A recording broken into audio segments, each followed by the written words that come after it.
Subscribe करें और bell दबाएं ताकि कोई खबर रह न जाए।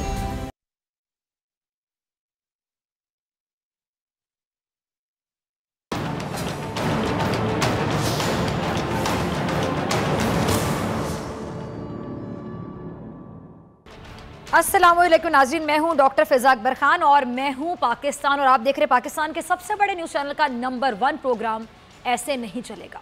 रोशनियों का शहर कराची जो अब गंदगी, गलाजत और कचरे के ढेर से पहचाना जाता है, अपनी बर्बादी से पहचाना जाता है। मजमूई तौर पर अगर हम बात करें नाज़रीन तो 3 करोड़ आबादी वाले शहर में तकरीबन 40 टन कचरा रोज़ाना की बुनियाद पर जमा होता है और इसकी सफाई और सही मुकाम पर मुंतकली अवामी नुमाइंदों की जिम्मेदारी है, जिनमें सबसे पहले नंबर पर अगर हम बात करें तो मेयर कराची और बल्दिया के नुमाइंदगान जिम्मेदार हैं, रिस्पॉन्सिबल है। इसके बाद सूबाई हुकूमत के वजीर बल्दियात और आखिर में अगर बात करें तो वफाकी हुकूमत की जिम्मेदारी है। अच्छा, हालिया बारिशों को हमने देखा और उसके बाद ईद उल अज़हा के बाद खासतौर पर शहर कायद यानी रोशनियों का शहर लगने की बजाय बदबूदार कचरे के ढेर वाला शहर, गंदे पानी के तालाब और आलाइशों के ढेर का मंजर पेश करने लगा। जैसे कि ये देखें, फुटेज चल रही है, आप देखें, किसी से ढकी छुपी बात नहीं है, स्क्रीन पर आप देख सकते हैं। और अब इस गंदगी और कचरे के ढेर पर मुआशी हब पर हुक्मरानी करने वाली सियासी जमातों ने अपनी अपनी कचरा सियासत, सही सुना आपने, कचरा सियासत एक टर्म है जी जो अभी हमने इन्वेंट की, डिस्कवर की। ये कचरा सियासत चमकाने की उन्होंने ठान ली है और एक दूसरे पर इल्ज़ामात लगाना शुरू कर दिए। एक जानिब हम देखते हैं जी मेयर कराची इख्तियारात ना होने का रोना रोह रहे हैं और ये रोना कोई अभी नया नहीं है, आपने पहले भी बड़ी दफ़ा सुना होगा, देखा होगा, और अपनी सियासत चमकाते हुए शहर कायद की सफाई भी करते रहे। लेकिन अगर इख्तियारात नहीं थे तो फिर काम शुरू किया क्यों और किसकी इजाज़त से किया, ये सवाल है। दूसरी जानिब सिंध हुकूमत की अगर बात करें तो वो भी कराची की सफाई का अज़म दोहराती रही और वहीं अपनी जिम्मेदारी ना होने की रट भी लगाई रखी। दर हकीकत तमाम अवामी नुमाइंदे एक दूसरे पर इल्ज़ामात लगा के अपनी जिम्मेदारियों से बरी होने की कोशिश में लगे हुए। ये है कहानी का निचोड़। एक जानिब जहां पूरा कराची डूब रहा था, वहीं शहर के मौजूद स्टेक होल्डर्स को सियासत के अलावा कुछ नहीं सूझ रहा था। इस दौरान वफाकी वजीर अली जैदी ने भी शहर का कचरा साफ करने का बीड़ा उठाया, मगर वो भी शहरियों को इस गलाजत और बदबू से छुटकारा दिलाने में नाकाम नजर आए। और अब कराची की सियासत को नया मोड़ देते हुए मुस्तफ़ा कमाल ने मेयर कराची को शदीद तनकीद का निशाना बनाया, जिसके नतीजे में हुआ क्या, इसके नतीजे में मेयर कराची भी ज़रा जोश में आए। उन्होंने मुस्तफ़ा कमाल को डायरेक्टर गार्बेज लगाने का नोटिफिकेशन जारी कर दिया। टर्म ज़रा सुने गौर से, डायरेक्टर गार्बेज, ओहदा देखें। और फिर 3 महीने का चैलेंज कि 3 महीने में कराची साफ करने का उन्होंने कहा चैलेंज देता हूं मैं तुम्हें। मुस्तफ़ा कमाल ने क्या किया जी, चैलेंज को एक्सेप्ट कर लिया और रात के 2 बजे अमले को तलब कर लिया। लेकिन ये बात भी मेयर कराची को पसंद ना आई। चंद ही घंटों बाद मेयर कराची ने एक और नोटिफिकेशन जारी किया और मुस्तफ़ा कमाल से ओहदा वापस ले लिया। अब सवाल ये उठता है कि मुल्क के सबसे बड़े मुआशी हब का असल वारिस कौन है?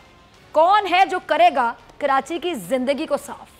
कराची के अवाम मुंतज़िर हैं कि कौन है जो कराची के अवाम की दाद रसी करे और इन गंभीर मसाइल का हल तलाश करे सीरियस होकर।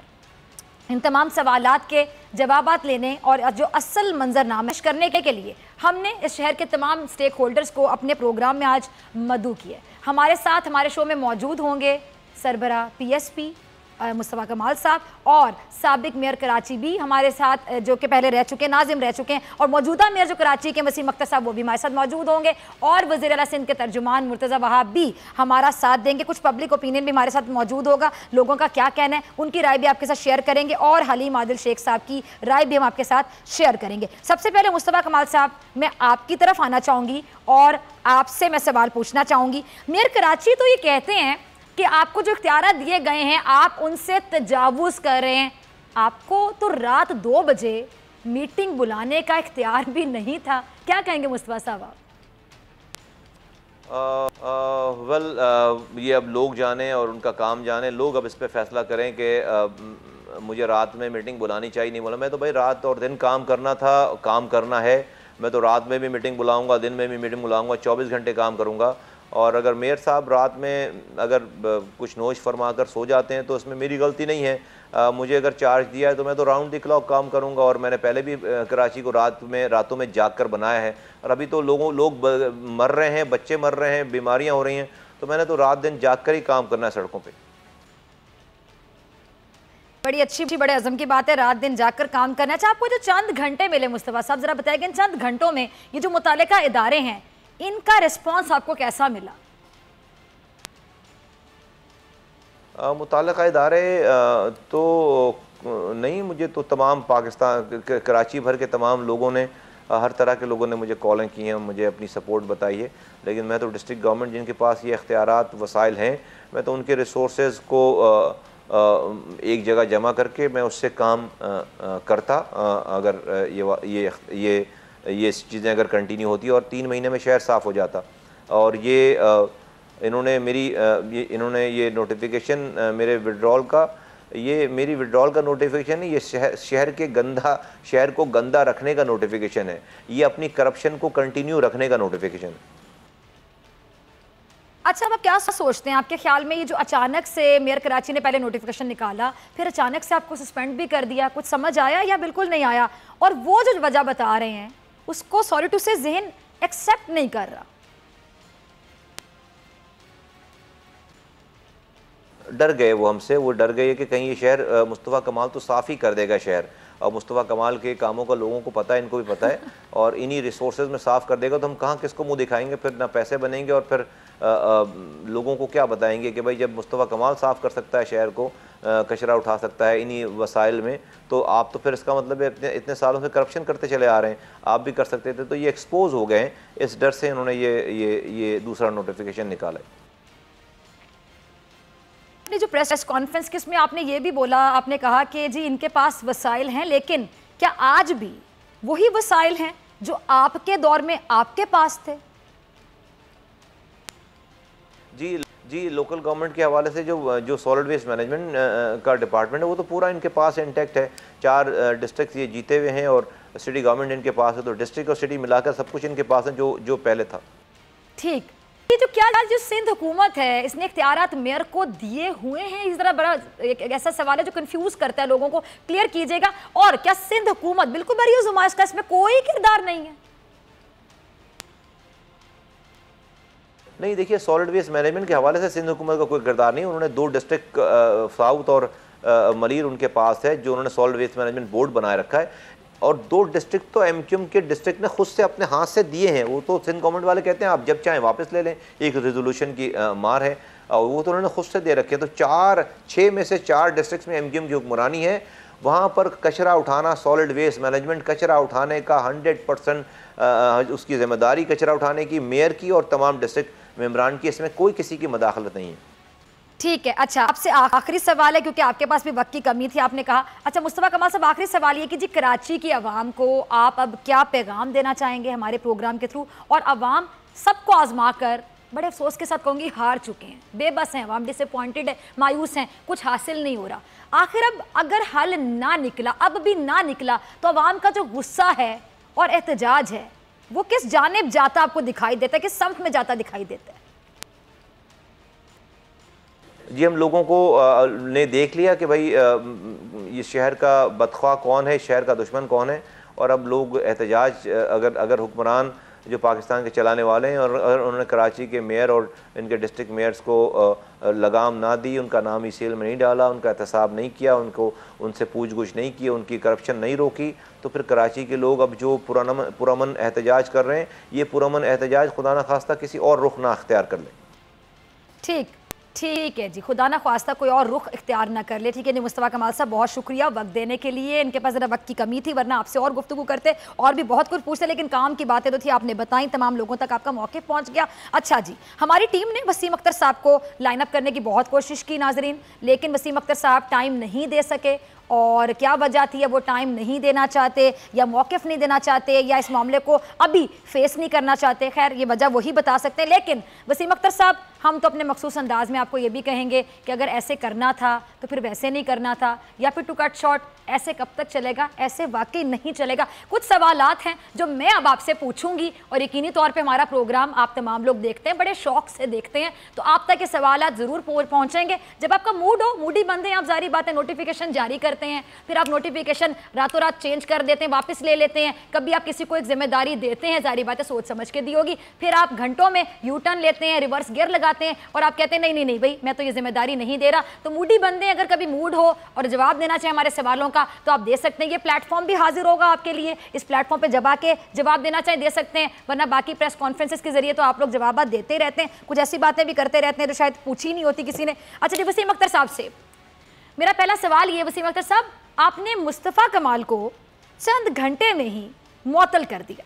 जब आपका चैलेंज उन्होंने एक्सेप्ट कर लिया ना, और आप यही चाहते होंगे, तो आपने क्यों उनके काम करने से पहले उनको हटा दिया? ये बात समझ नहीं आ रही ना कि आपने पहले चैलेंज दिया, उस बंदे ने चैलेंज एक्सेप्ट कर लिया, एक्सेप्ट करने के बाद आप उस बंदे को कह रहे हैं जी नहीं, मैं ये नहीं चाहूंगा कि तुम ये करो। ये बात मुझे तो समझ नहीं आ रही, मेरी टीम को भी समझ नहीं आ रही। अगर आपको समझ आ रही है कि नहीं, तौर पे आपने कुछ सोच कर फैसला लिया, यू टर्न लिया, रिवर्स गियर लगाया, तो प्लीज जब आपको टाइम मिले, और टाइम के साथ साथ वसीम अख्तर साहब, जब आपका मूड हो कि आप जवाब देना चाहें, तो प्लीज आप हमें क्लियर कीजिएगा। ये सवाल स्क्रीन पर आप देख भी सकते हैं, सुन भी सकते हैं। अगला सवाल, मेरा सवाल नंबर 2 वसीम अख्तर साहब आपसे, कई ओहदे से हटाने की वजह ये तो नहीं थी कि आपको ये खदशा हो गया या ये वहम आ गया आपके जहन में कि मुस्तफ़ा कमाल ने अगर काम करके दिखा दिया और अगर कर गया वो काम, तो आपके इख्तियारात का शिकवा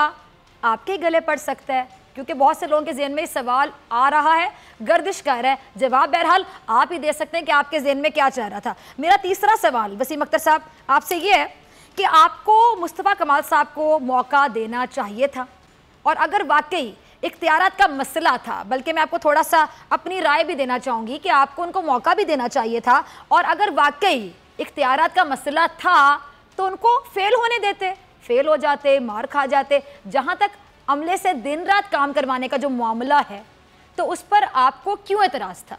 इस एतराज़ की हमें समझ नहीं आ रही। ये कन्फ्यूजन है, गुत्थी है, ये आप सुलझा सकते हैं वसीम अख्तर साहब। अवामी मसलों के हल के लिए ही काम कर रहे थे ना वो, इसमें तो कोई दो राय नहीं है। तो जो भी मसला था, दिन रात काम करवाने का मामला था, अमले से रात के टाइम काम करवाया जा रहा है, 2 बजे बुला लिया, ये मामला जो है ये हमारी समझ से बाहर है कि इस पर क्या इशू बन रहा था। चौथा सवाल मेरा वसीम अख्तर साहब आपसे ये है जी, जो गिला आपने मुस्तफ़ा साहब से किया कि उनको इख्तियारात नहीं थे इस तरह से ओहदेदारों को बुलाने के, मतलब वो नहीं बुला सकते थे, तो यही गिला सईद गनी साहब ने भी किया कि आपको भी इख्तियार नहीं था। ज़रा गहरा सवाल है, मुझे पता है आपको बुरा भी लगेगा सुन के, लेकिन सुनिए, सच कड़वा होता है। आपको भी इख्तियार नहीं था, सईद गनी साहब ने कहा कि इतने बड़े ओहदे पर अपॉइंट करने का आपको भी इख्तियार नहीं था। इसका जवाब भी जरा आप क्लियरली दीजिएगा, क्योंकि दोनों तरफ से सिचुएशन एक ही, एक जानिब आप उनसे सवाल पूछ रहे हैं, एक जानिब आप उनको कह रहे हैं, और दूसरी जानिब कोई आपको कह रहा है, आपसे पूछ रहा है। अगला सवाल जो मैं आपसे पूछना चाहूंगी, 5वां सवाल, अगर आपकी बात को हम फॉर इंस्टेंस मान लेते हैं, आपकी बात को मान लिया जाए कि इख्तियारात मुस्तफ़ा कमाल के पास नहीं थे, तो फिर आखिर बगैर इख्तियारात पर कैसे काम कर लेते? और मुझे बताइए आइडिया आया कैसे जहन में? एक शख्स कहता है मैं काम करके दिखाऊंगा, आपको चैलेंज करता है मैं करके दिखाऊंगा, तो क्या आप रातों रात सोचेंगे, आप कहेंगे चलो करो, मैं तुम्हें ये ओहदा देता हूँ, जाए डायरेक्टर गार्बेज बने और करें कराची को साफ? आपके जहन में आइडिया आया कैसे? फिर आपने इतनी जल्दी घंटों में यू टर्न कैसे लिया? मुझे ये बात समझ नहीं। इख्तियारात का अगर मामला था तो ये आइडिया आता ही ना जहन में, यहाँ तक मामला पहुँचता ही ना, यहाँ तक मामला पहुँचा और पहुँचने के बाद आपको यू टर्न लेना पड़ा, यानी आपको फौरन एहसास हो गया अरे मैंने क्या कर दिया। तो ये सियासत है, कोई खेल तो नहीं है, मजाक तो नहीं चल रहा कि यहाँ पर इतने बड़े शहर के साथ इस तरह मजाक किया जाता है। ये आप लोगों ने प्रैक्टिकली बताया कि आप कराची के साथ खेल रहे हैं। कराची है भाई, फुटबॉल नहीं है कि इधर से कोई किक मार रहा है, कोई उधर से किक मार रहा है और बाद में आप लोग परेशान हैं, कंफ्यूज हैं, समझ ही नहीं आ रही आप लोगों का स्टेट ऑफ माइंड, आप लोग कहाँ पर खोए हुए, कहाँ परेशान। आप लोग एक डिसीजन लेते हैं, उसके बाद आप यू टर्न लेते हैं, यानी आप लोगों ने मजाक समझ लिया। आइडियाज़ की कमी है या फिर शायद मशवरा सही नहीं ले पाते आप लोग, गलतियां करते फिर अपनी गलती मानते नहीं है, जिम्मेदारी दूसरों पे डालते हैं। एक इसको जिम्मेदार ठहरा रहा है, दूसरा उसको जिम्मेदार ठहरा रहा है। अपनी जिम्मेदारी मान भी जाए ना बंदा, अपनी गलती मान जाए और कह दे कि हाँ मैं रिस्पॉन्सिबल हूँ, मैं जिम्मेदार हूँ, तब भी नाजरीन मसला काफ़ी हद तक हल हो सकता है। लेकिन जब आप अपनी डिटाई के, मैं अक्सर कहती हूँ डिटाई के पीक जोन पे चले जाएं कि अपने आप को गलत नहीं कहना, अपनी गलती दूसरे पे डालनी है, तो यकीन जानिए फिर कुछ नहीं होने वाला। मेरा आखिरी सवाल आपसे वसीम अख्तर साहब ये है कि मुस्तफ़ा कमाल को अपनी बदज़बानी पर निकाला, लेकिन आपके दरमियान ये जो मामलात हैं ये तो पहले से चल रहे थे ना। मैं भी जानती हूँ, पूरा पाकिस्तान जानता है, तमाम लोग खबरें भी सुनते हैं, आप लोगों के मामला किसी से ढके छुपे अब नहीं है, ये मामला पहले से चल रहे थे। ये बुनियाद कुछ समझ नहीं आती कि अवामी मसले पर ज़ाती मसले को क्यों तरजीह दी। मैं बार बार पूछ रही हूँ, अवामी मसला, आप कहते हैं आप लोग अवामी नुमाइंदे हैं, आप लोग जो पर्सनल ग्रजेस हैं अब अवामी मसले में अपने पर्सनल ग्रजेस को लेकर आएंगे, यानी जातियात को तरजीह दी, अवामी मसले पर जाती मसले क्लियर कट में कहूंगी कि तरजीह दी, आपने प्रेफरेंस दी और फेल हो जाते अगर मुस्तफा कमाल तो खुद ही उनको जवाब मिल जाना था ना भाई। अगर फेल हो जाते जवाब मिल जाता, आपको तो कुछ कहना ना पड़ता। आप कहते बड़ा शौक था तुम्हें करने का, ये लो जी तुम फ्लॉप हो गए, तुमने करके दिखा था, मैंने तो मौका दिया था, आपने जो किया वो हमें समझ नहीं आ रहा। चले उन्होंने तो मौके भी दे दिया, आप मौके भी नहीं दे रहे, हमारी टीम राब्ता कर रही है बता भी नहीं रहे, तो फिर वो किसी हद तक क्लियर है अपने मामलात को लेके। आप अगर क्लियर है आप बता दें, आप मौक़िफ़ नहीं दे पा रहे हैं। अच्छा जी, अब हमने राब्ता किया जी, हलीम आदिल शेख साहब हमारे साथ मौजूद हैं, अगर पैनल मुझे सुन पा रहा है क्या, अगर हमारे साथ मौजूद हैं तो ठीक है जी, मैं उनकी तरफ चलना चाहूँगी, जानना चाहूँगी उनसे भी। आपसे मेरा पहला सवाल ये होगा शेख साहब कि मेयर कराची ने मुस्तफ़ा कमाल को पहले ओहदा दिया, फिर घंटों में मुअत्तल कर दिया, और ये अगर मैं कहूँ कि अवाम के साथ एक खेल खेला जा रहा है, कराची के साथ एक खेल खेला जा रहा है, तो गलत नहीं होगा। तहरीक इंसाफ कहाँ है, क्यों नहीं मौक़िफ़ आ रहा बल्ले वालों का, कहाँ है आपका बल्ला? मैं समझता हूँ कि कराची का मसला बहुत सीरियस है। कराची में गंदगी के ढेर लगे हुए हैं। पाकिस्तान तहरीक इंसाफ तो अपने तई आप आगे बढ़कर हम लेट्स क्लीन कराची के तहत तो हम काम कर रहे हैं, सबको हमने वेलकम भी किया था। लेकिन मैं समझता हूँ कि ये तमाशा नहीं होना चाहिए, इसका भी अच्छा मैसेज नहीं है ये। मैं समझता हूँ कि चूँकि कराची वैसे तो सबका है, लेकिन इस वक्त हमारा है, कराची में हमें मैंडेट मिला हुआ है, कराची के लोगों ने हमें वोट किया है, कराची हमारे वोटर्स हैं, तो ये मजाक बंद होना चाहिए। और मुस्तफ़ा कमाल साहब मेरा ख्याल है कि किसी एजेंडे के ऊपर काम कर रहे हैं, और लाजिम बात है कि जिम्मेदारी तो KMC की भी बनती है, DMC की बनती है, लेकिन असल जिम्मेदारी सिंध हुकूमत की बनती है, जिनके लिए मुस्तफ़ा कमाल साहब का बड़ा सॉफ्ट कॉर्नर मौजूद है। मैं समझता हूँ कराची वाले हम सब पहले ही बहुत दिल बर्दाश्ता हैं, इस गंदे पानी की वजह से, पानी ना होने की वजह से, उबले हुए गटरों की वजह से, फैले हुए कूड़े की वजह से। इस वक्त ये जो तमाशा चल रहा है, नोटिफिकेशन का होना, नोटिफिकेशन का ख़त्म होना, किसी का चार्ज नहीं है, ये मजाक बंद किया जाए, सीरियस काम कर दिया कराची। मैं इसको समझता हूँ कि कराची के वालों के जख्मों पे अच्छा, आपने अच्छा पॉइंट रेज किया कि ये मजाक बंद किया जाए, कराची वालों के जो जख्म है उन पे आप नमक छिड़क रहे हैं। नमक नहीं छिड़कने करने की जरूरत, आपको बल्कि मरहम रखने की जरूरत है, लेकिन कौन रखे मरहम? साथ ही आपने कहा कि कराची सबका है, लेकिन मैं फिर कहूँगी हम अपने प्रोग्राम में अक्सर कहते हैं कराची तो सबके, आप तमाम दावेदार हैं, कराची का कौन है? कोई भी नहीं। कराची के वाम का कौन है? कोई नहीं, कोई पुरसाने हाल नहीं है। पीपल्स पार्टी, MQM, PSP, तमाम पार्टियां आपस में लड़ रही हैं, कोई इधर से वार कर रहा है, कोई इधर से बात कर रहा है, कोई इधर से तनकीद कर रहा है, कोई इधर से गम गुस्से का इजहार कर रहा है, कोई उसको जिम्मेदार कह रहा है, कोई उस पर जिम्मेदारी डाल रहा है, कोई अपनी जिम्मेदारी से छुटकारा हासिल करना चाह रहा है। अवाम किसको देखें शेख साहब?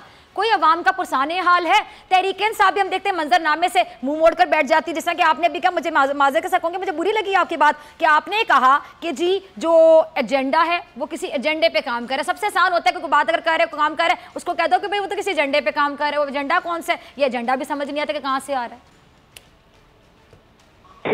देखिए, अवाम ने तो हमारी जानिब देख लिया है, और हम कहते हैं कि इंशाल्लाह अवाम हमारी जानिब भी देखे और इनकी जानिब भी देखे कि पीपल्स पार्टी, जिसको अरबों रुपए के फंड मिलते हैं, जिनकी जिम्मेदारी है, जिनका कचरा उठाना जिनकी सोल जिम्मेदारी है, उन्होंने सॉलिड वेस्ट मैनेजमेंट बनाई हुई है। और जो कराची में पानी है, इस वक्त बारिशों का पानी नहीं है, ये गटरों का पानी है, और गटरों के पानी को ठिकाने लगवाना पीपल्स पार्टी के वाटर बोर्ड की जिम्मेदारी है। तो अवाम ने हमारी तरफ देखा, लेकिन यहाँ अलमिया है कि यहाँ तब्दीली आ नहीं सकी, आते आते रह गई, जिसकी वजह से आज भी सिंध के लोग जो है वो परेशान हैं, और आज के सिंध में लोग भी देख रहे हैं कि कहाँ से इनका मसला हल होता है। क्योंकि पीपल्स पार्टी सिंध को, पूरे सिंध को कब्रिस्तान बना दिया, कराची को कब्रिस्तान बना दिया है। मैं समझता हूँ कि हमने इंशाल्लाह इनका मसला हल करना है, और पीपल्स पार्टी ने तो करना नहीं है। उनको तो माल चाहिए, माल खपे, और कुछ नहीं चाहिए उन्हें। तो हमें अफसोस है कि तमाम बहुत परेशानी है, और उनके चलिए शेख साहब, बड़ी अच्छी बात है कि आपको इस बात का एहसास है कि आप लोगों ने ही इनका मसला हल करना है। तो हम तो चाहते हैं हल कर दे भी, कोई भी कर दे, कोई एलियन आ जाए ऊपर से, कोई मार्स से आ जाए, जुपिटर से आ जाए, मसला हल कर दे। आप लोग यहाँ पे हैं, हल करें। तहरीक इंसाफ ने अलग से मुहिम शुरू कर दी है, जरा ये भी बता दें कि क्यों, इसकी क्या वजह है? एमकेएम तो आपकी इत्तेहादी है, उन्हें प्रेशराइज करके क्यों काम नहीं करवाया गया? हमने बिल्कुल एमकेएम को इन्वॉल्व किया हमारे साथ। टैक्स क्लीन कराची में केएमसी भी हमारे साथ काम कर रही है, यहाँ जरूरत होती है डीएमसी भी हमारे साथ काम कर रही हैं। हम तो उनको भी कहते हैं, एमकेएम से भी कहते हैं, लेकिन इशू ये है कि सारे पैसे तो सिंध गवर्नमेंट ने अपनी जेब में रखे हुए हैं। वफाक से लेते हैं, अपने पास रख लेते हैं, खुद कुछ करते नहीं है। बगैर पैसे में तो कराची साफ नहीं होता है। इशूज़ हैं कराची के साथ, फंड्स के इशूज़ हैं कराची के साथ, रेमिटेंसेस के इशूज़ हैं कराची के साथ, पैसों के इशू हैं। और लाजमी बात है कि सिंध गवर्नमेंट कहते सब कुछ हमें दे दो। पिछले दिनों लेट्स क्लीन के बाद उन्होंने समझा शायद यहाँ से भी कोई माल मिल रहा है, वो ब्लू जैकेट कोई स्कीम चला दी, होटल के अंदर इफ्तिताह हुआ उसका। उसके बाद ब्लू जैकेट वाले कहीं नजर नहीं आए हमें, उसके अंदर भी इन्होंने पैसे वैसे खाने का बंदोबस्त कर लिया होगा। ब्लू जैकेट पता नहीं क्या कचरा साफ करने की कोई स्कीम बनाई थी इन्होंने। मैंने देखा था एक दिन सईद गनी साहब एक टीवी के अंदर आए हुए थे, टीवी स्टेशन पर, तो वहाँ वो ब्लू जैकेट पहन के आए हुए थे। मैंने कहा भाई यहाँ कोई कचरा तो नहीं है। बात यह है कि ये लोग काम नहीं करते हैं, और कोई दूसरा काम करता है तो वो भी इनको शायद अच्छा नहीं लगता है। यही सूरत हाल है, और सूरत हाल बड़ी गंभीर मुझे लगती है शहर कराची। ठीक, सूरत हाल आपको बड़ी गंभीर लगती है, लेकिन तहरीक इंसाफ ने इस पर क्यों सियासत की? क्यों इस क्लीन कराची मुहिम को तहरीक इंसाफ का ब्रांड बनाने की कोशिश की? तो क्या मैं कह सकती हूँ गंभीर सूरत हाल को यहाँ तक पहुँचाने में कुछ ना कुछ किरदार आपका भी है? देखिए, इसको पीटीआई का ब्रांड नहीं बनाया गया, लेकिन चूंकि पीटीआई सबसे ज्यादा इसमें एक्टिव है और इसके रूहवा अली जैदी साहब हैं, तो इसलिए पीटीआई ज्यादा बातें नजर आ रही है। लेकिन हम खुद कहते हैं कि ये कोई पीटीआई की वो नहीं है कैंपेन, ये शहर कराची की कैंपेन है, ये कराची की कैंपेन है। इसमें कराची वालों को आना चाहिए, इसमें सबको आगे बढ़ना चाहिए। तो मैं नहीं समझता कि ये कोई, हम इसे पीटीआई की कैंपेन कहते हैं। हम इसे कहते हैं आओ शहर साफ करें, लेट्स क्लीन कराची, और हम कराची एक्ट से डिमांड करते हैं। ये पीटीआई की कैंपेन नहीं है। ठीक है जी, बहुत शुक्रिया हलीम आदिल शेख साहब आपके और आपकी पार्टी के मौक़िफ़ के जानिब से, आपने उसके लिए ये। और मैं भी चाहूँगी वी विश के कराची वालों की कोई सुन ले। आप तमाम दावेदार हैं जी कराची हम सब का है, तो फिर सवाल ये छोड़े जाऊँगी कि कराची तो आप सब का, लेकिन कराची का आप सब में से कौन है वो एक जो कराची का मसीहा बनेगा? ब्रेक पे जाना है, ब्रेक से आने के बाद सदीक जान हमारे साथ होंगे और आज की बड़ी खबर।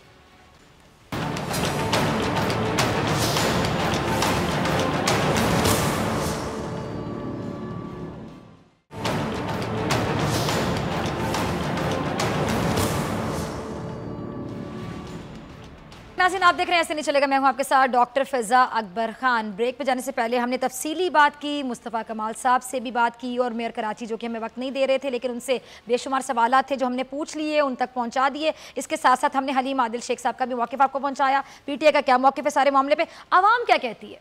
बोल आवाम बोल, हमारा सेगमेंट ज़रा जानिए।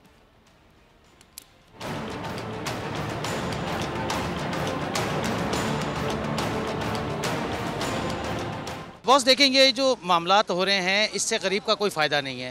ये बेसिकली एक, जिसको ये कह लें कि एक खेल, एक तमाशा लगाया हुआ है आवाम के साथ, और आवाम को इंटरटेनमेंट फ्राहम कर रहे हैं ये हमारे लीडर्स इस वक्त। आवाम को जो है कॉमेडी शोज़ देखने की ज़रूरत नहीं है, इनके इस किस्म के बेवकूफ़ाना मामलात देखते रहें और उसी से ही इंटरटेनमेंट लेते रहें। काम इस शहर का उसी ने आके करना है जिसको इस शहर का दर्द होगा। कुछ भी नहीं कर सकते, ना ये कर सकते ना वो कर सकते। ज़ाहिर है इनका काम बनते करना है, सिटी नाज़िम का काम बनते बोलना, काम करवाना। कोई भी इसने काम नहीं करा अभी तक, साल हो गए, 2 साल हो गए, कोई भी काम नहीं हो रहा है किसी किस्म का। 10 सालों का हाल देख लें, कराची कचरा हो गया पूरा। अब उससे पहले तक कम से कम सफाई तो होती थी। अब मुखलिस को तो अब साइड पर रखो तो दिलों का हाल अल्लाह जानता है, लेकिन बहरहाल बेहतर था। मुस्तफ़ा कमाल ने इतने काम किए, इतने ज़्यादा काम किए, पूरे लोगों को उन पर फ़ख्र है, तो उन लोगों ने ये जो किया है उनको देना चाहिए और उनका काम करना चाहिए। मुस्तफ़ा कमाल के अलावा ये काम कोई और कर ही नहीं सकता, क्योंकि अल्लाह ने उन्हीं को सलाहियत दी है। पहली बात तो ये कि इख्तियारात नहीं है इनके पास, ठीक है। 10 साल पहले की बात कुछ और थी जब बल्दियाती, अब तो सिर्फ बराए नाम मेयर्स रखे हुए हैं जिनको सिर्फ तनख्वाहें सिंध गवर्नमेंट दे रही है। असल जिम्मेदार तो सिंध गवर्नमेंट है।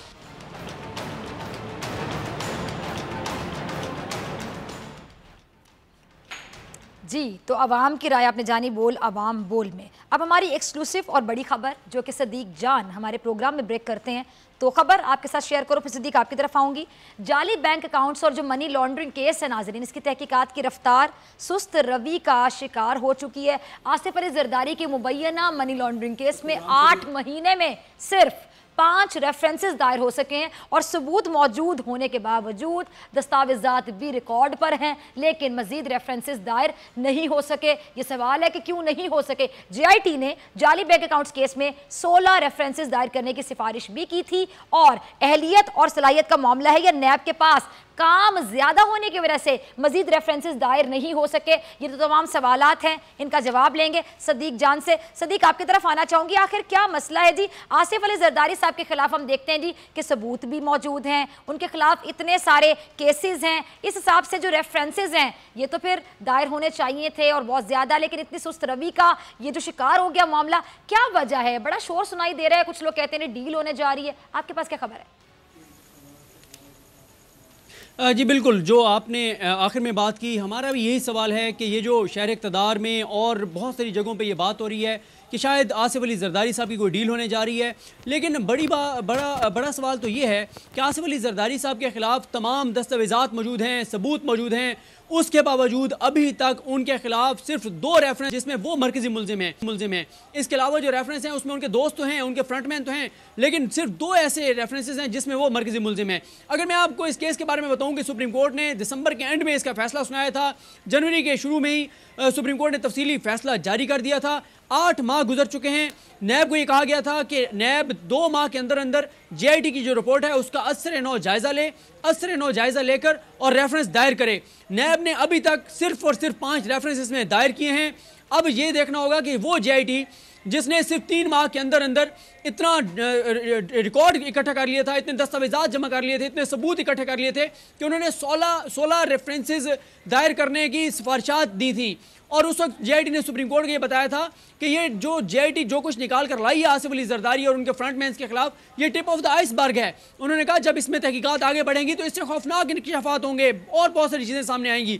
लेकिन हम ये देख रहे हैं कि मालूम नहीं इसमें नैब की अहलियत और सलाहियत का मामला है, बदनीयती का मामला है, क्या मसला है, क्या नैब के पास शायद क्योंकि ऑलरेडी केसेस बहुत ज़्यादा हैं, लेकिन अगर उनके पास केसेस ज़्यादा हैं तो वो नैब की कैपेसिटी को बढ़ा सकते हैं, वो बहुत सारे नए प्रोसिक्यूटर्स हायर कर सकते हैं, वो स्पेशल प्रोसिक्यूटर्स हायर कर सकते हैं। बिल्कुल उसी तरह जिस तरह शहबाज शरीफ साहब की ज़मानत के केस में नईम बुखारी साहब की खिदमत ली गई नैब की जानिब से। तो ये एक बड़ा सवाल है कि नैब ने इतना बड़ा केस, जो पनामा दूसरा बड़ा शायद केस है, और पनामा और इसमें फ़र्क ये है कि पनामा में तो बाहर से दस्तावेजात आने थे, सबूत आने थे, इसमें पाकिस्तान के अंदर सारे सबूत मौजूद हैं, दस्तावेजात मौजूद हैं। लेकिन ये केस हमें सुस्त रवि का शिकार नज़र आता है क्योंकि 16 रेफरेंसेस तो JIT ने कहे थे और उस वक्त कहा गया था कि शायद 10 और भी रेफरेंस हो, 26 रेफरेंस तकरीबन सुप्रीम कोर्ट को बताया गया था कि शायद दायर हो इसमें, लेकिन अभी तक 5 रेफरेंस दायर हो सके हैं और 8 माह गुजर चुके हैं।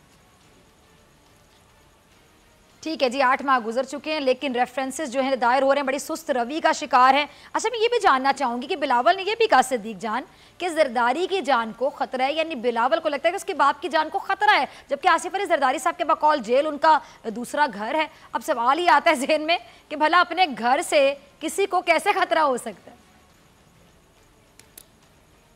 जी देखें, वो तो आसिफ अली जरदारी साहब इसलिए ये बयानात दे रहे थे कि जेल मेरा दूसरा घर है, वो एक पार्टी को ये मैसेज दे रहे थे कि हमारे आप मुतहद रहिए, इन केसेस में कोई बड़ी चीज़ नहीं है। लेकिन पीपल्स पार्टी जो है इस वक्त वो क़यादत है जो बाहर हैं वो शदीद परेशान है। उसकी वजह यह है कि आसिफ अली जरदारी के केस में वादा माफ गवाह बनने शुरू हो चुके हैं, कुछ लोगों ने पैसे वापस करने शुरू कर दिए हैं। अब अगर एक आसिफ देखें, JIT ने जो रिपोर्ट दी थी उसमें उन ठेकेदारों के नाम भी लिखे थे जिनको सरकारी ठेके दिए गए और फिर उनके किकबैक्स के पैसे जो हैं किन अकाउंट्स में जमा होते थे, उसके बाद किन अकाउंट्स में जाते थे, फिर होते होते अदीफ रियाल तालपुर और फिर आसिफ अली जरदारी को आते थे। फिर इसमें ओमनी ग्रुप के हवाले से भी सारी चीज़ें आई कि ओमनी ग्रुप को सारे के सारे फ़ायदे ओमनी ग्रुप को दिए जा रहे थे और उसके बदले में ओमनी ग्रुप क्या दे रहा था, बिलावल हाउस में सदके के बकरे तक सालगिरह के केक, बिलावल के कपड़े जहाँ जिस लॉन्ड्री पे जाते थे उसके पैसे, बिलावल हाउस, जरदारी हाउस, इसके मुलाजमीन की तनख्वाहें, सब कुछ ओमनी ग्रुप दे रहा था। यानी अवाम के जो टैक्स का पैसा है वो दिया जा रहा था ओमनी ग्रुप को, और ओमनी ग्रुप उसके बदले में जरदारी हाउस भी चला रहा था, बिलावल हाउस भी चला रहा था। और ये देखें कितनी शर्मनाक बात है कि सदके के बकरे तक ओमनी ग्रुप जो है वो लेकर दे रहा था, क्योंकि ओमनी ग्रुप जो है वो 2002-03 में उनके पास 3 कंपनीज थी। जब आसिफ अली जरदारी साहब सदर बनते हैं और उनका इख्तिदार आता है तो वही ओमनी ग्रुप जो है वो 80 से 90 कंपनियों तक चला जाता है। यानी थर के रहने वालों की तो किस्मत ना बदली, कराची वालों की किस्मत ना बदली, लेकिन ओमनी ग्रुप की किस्मत जरूर बदल गई कि 3 से 80-90 तक उनकी कंपनीज पहुंच गई। और आज ये जो आपके सामने कराची की जो तबाह हाली नजर आती है, जो कराची पे पैसा लगना चाहिए था, अगर आप जाली बैंक अकाउंट्स की GIT रिपोर्ट पढ़ लें तो आपको पता चलेगा कि कराची के ऊपर जो पैसा खर्च होना था वो पैसा कहां गया। वो पैसा दुबई चला गया, वो और मुल्कों में चला गया, फेक अकाउंट्स के जरिए मनी लॉन्ड्रिंग की गई और इन्होंने अपने असासे और जदादें बढ़ाई, लेकिन कराची पे अंदरूनी सिंध पे खर्च नहीं किया, जिस वजह से आज भी लोगों की हालत आपके सामने है। रोजाना आप इस पे प्रोग्राम में बात करती हैं। बिल्कुल सही कह रहे हो। और मैं ये भी कहना चाहूंगी सिद्दीक, आपकी बात में ऐड करना चाहूंगी, आज भी फंड्स का रोना रोते दिखाई देते थे, हमारे पास फंड्स नहीं है, इंसाफ नहीं किया जाता, सूबे के साथ डिस्क्रिमिनेट किया जाता है। फंड्स की कमी नहीं है, फंड्स की कमी नहीं, नीयत की कमी है। नीयत नहीं है पाकिस्तान के लिए, अवाम के लिए, वोटर के लिए, जो आप पर एतबार करता है, एतमाद करके आपको असेंबली में पहुंचाता है कि आप उसकी आवाज बनेंगे, उसके मसले हल करेंगे, शहर की सूरत हाल को, सूबे की सूरत हाल को, या अगर आपको इक़्तिदार मिलता है पूरे मुल्क का, विफाकी सतह पे आप पूरे मुल्क की सूरत हाल को बेहतर करेंगे। लेकिन सॉरी टू से, जब नीयत ही अच्छी नहीं होगी तो फंड्स कितने भी हों। और दूसरी बात है कि फंड्स की डायरेक्शन सम जहां लगने चाहिए वहां नहीं लग रहे, जहां नहीं लगने चाहिए वहां लग रहे हैं 2 नंबर तरीके से, बल्कि 2 नंबर भी इनके लिए छोटा है, 4 नंबर या 6 नंबर तरीके से ये आगे जा चुके हैं। अच्छा सिद्दीक, आपकी तरफ आना चाहूंगी, मुझे बताइएगा, एक तरफ हम देखते हैं कि शहबाज शरीफ साहब फरमाते हैं कि नवाज शरीफ को अगर कुछ हो गया तो इमरान खान जिम्मेदार होंगे। अब दूसरी तरफ जाने अब देखते हैं कि बिलावल भी छोटे मियाँ साहब की जबान में लाकर कहते हैं कि अगर मेरे बाप को कुछ होता है, यानी जरदारी को कुछ होता है, तो जिम्मेदार इमरान खान होंगे। अब क्या ये दोनों साहिबान हैं, ये मिलकर कहीं इदारों को या हुकूमत को दबाव में तो नहीं डालना चाहते ताकि किसी तरह एहतसाब के अमल से जान छूट जाए? देखें, अगर नवाज शरीफ साहब का मामला है तो उन्होंने पहले एक दरखास्त दायर की, मेडिकल ग्राउंड्स पे वो मुस्तरद हुई, फिर सुप्रीम कोर्ट में मामला गया, सुप्रीम कोर्ट ने सिर्फ 6 हफ्ते के लिए जमानत दी थी। और आपको याद होगा कि जब 6 हफ्ते की वो जमानत पर थे मेडिकल ग्राउंड्स पे, तो वो उस वक्त जाती उम्र में बैठ के जज अरशद मलिक से मुलाकातें कर रहे थे, उसको ब्लैकमेल कर रहे थे, उसको उसकी जो एक गैर अखलाकी वीडियो थी उस पर उसको थ्रेट कर रहे थे। और उस वक्त वो वहां बैठकर और जज खरीद रहे थे जाती उम्र के अंदर बैठकर, जब उनको इलाज के लिए 6 हफ्ते दिए गए थे। फिर उसके बाद वो दोबारा जेल जाते हैं, जब वो दोबारा जेल में जाते हैं, दोबारा वो एक एप्लीकेशन मूव करते हैं शरीफ खानदान की जानिब से कि वो बीमार हो गए हैं दोबारा जेल में जाकर, तो इस्लामाबाद हाई कोर्ट ने उसको मुस्तरद कर दिया। अब अगर बिलावल साहब ये समझते हैं कि आसिफ अली जरदारी बीमार हैं तो उनकी मेडिकल रिपोर्ट्स को लगाएं साथ और उसके बाद अदालत में जाएं, और अगर अदालत मुतमईन हुई और अदालत को लगा कि वाकई आसिफ अली जरदारी बीमार हैं तो उनको जमानत दे देगी। इस वक्त ये मामला इमरान खान के हाथ में नहीं है, मामला अदालतों में है। नैब ने केस बनाया, सुप्रीम कोर्ट ने पहले भेजा नैब को, नैब ने केस बनाया, केस वो चल रहा है साहब अदालत के अंदर, आसिफ अली जरदारी उसमें गिरफ्तार हैं। और अगर वो समझते हैं कि वो बीमार हैं तो उनका वो दरखास्त दें अदालत के अंदर, अदालत मेडिकल बोर्ड बनवाएगी, सारा चेकअप होगा, और अगर अदालत को लगता है कि आसिफ अली जरदारी वाकई बीमार हैं तो अदालत उनको जमानत दे देगी।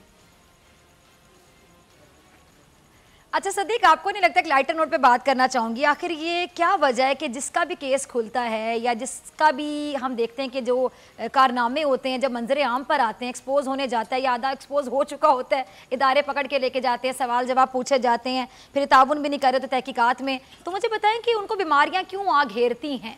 कहीं ऐसा तो नहीं कि जो बीमारी होती है ये आपकी मेडिकल बीमारी नहीं होती है, जुडिशरी बीमारी होती है? देखें, इस हवाले से हमने कई देखा है मुल्ज़मान को जब वो हिरासत में होते हैं, जैसे डॉक्टर आसिम जो हैं, जब वो अदालत के अंदर एक दिन आए, सुप्रीम कोर्ट के अंदर वो पेश हुए तो वो स्टिक पकड़ के और झुक के चल रहे थे। जब अंदर ज़मानत उनको मिल गई तो जब उनको उसको वो अप्रूव कर दिया गया, उनकी दरख्वास्त मान ली गई, तो फिर वो भागे भागे जा रहे थे बगैर स्टिक के।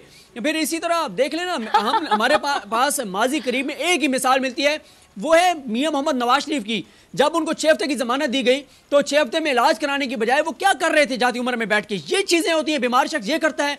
फिर बताया गया कि उनको 17 वो दवाइयाँ खाते हैं, 8 बीमारियाँ हैं, 2 उनकी ओपन हार्ट सर्जरी हुई हैं, पता नहीं 17-20 स्टंट डले हुए हैं। लेकिन जब उनको दोबारा जेल में लेके जाना होता है तो फिर एक लंबा जुलूस निकाला जाता है, उनको 10 घंटे गाड़ी में बिठाया जाता है। जिस शख्स को इतनी बीमारियां हों, वो इतनी दवाइयां खाता हो, उसकी इतनी ओपन हार्ट सर्जरीज हुई हों उनके अपने मुताबिक, तो क्या उसको इस तरह आप गाड़ी में बिठा के प्रोटोकॉल के साथ 10 घंटे रश में से आप लेकर जाते हैं? कभी भी नहीं लेकर जाते। और 6 हफ्ते में उनका इलाज कराया ही नहीं गया था। हमेशा अदालतों से बेल लेने के लिए मेडिकल ग्राउंड को बुनियाद बनाया जाता है, और जब जमानतें मिल जाती हैं तो फिर आपके सामने जो इस वक्त हो रहा है वो फिर बैठ के जज खरीदते हैं, इदारों को थ्रेट करते हैं और अपने करप्शन के जो सबूत हैं उनको ज़ाया करने की कोशिश करते हैं। ठीक है सदीक जान, बहुत शुक्रिया। आज भी आपने बड़े अच्छे तरीके से अपनी खबर जो है वो नाजरीन तक पहुंचाई। और मैं जाने से पहले सिर्फ ये कहूँगी कि बीमारी से करतूत नहीं छुपने वाली, और एहतसाब के अमल से कोई भी सिर्फ बीमारी का बहाना बना के नहीं बचने वाला। दोबारा कहूँगी, बीमारी इनकी मेडिकल नहीं होती, ये जुडिशरी बीमारी होती है, जो कि सुनते हैं हमारे केसेस खुल गए, अरे हमारे कारनामे लोगों के सामने आने लगे, हम एक्सपोज होने लगे हैं, जो चीज़ हम छुपा के बैठे हुए थे हमारी 2 नंबरी पकड़ी गई, तो फिर वो जो बीमारी आ घेरती इसको कहते हैं जी जुडिशरी बीमारी, जो हमारे सियासतदानों में बहुत ज़्यादा पाई जाती है। इसी के साथ डॉक्टर फिज़ा अकबर खान को दीजिए इजाज़त। आपसे मुलाकात होगी इंशाल्लाह कल सेम टाइम सेम चैनल। अगर ज़िंदगी ने वफा की दुआ में याद रखिएगा, ढेर सारा ख्याल रखिएगा। अल्लाह ने के बाद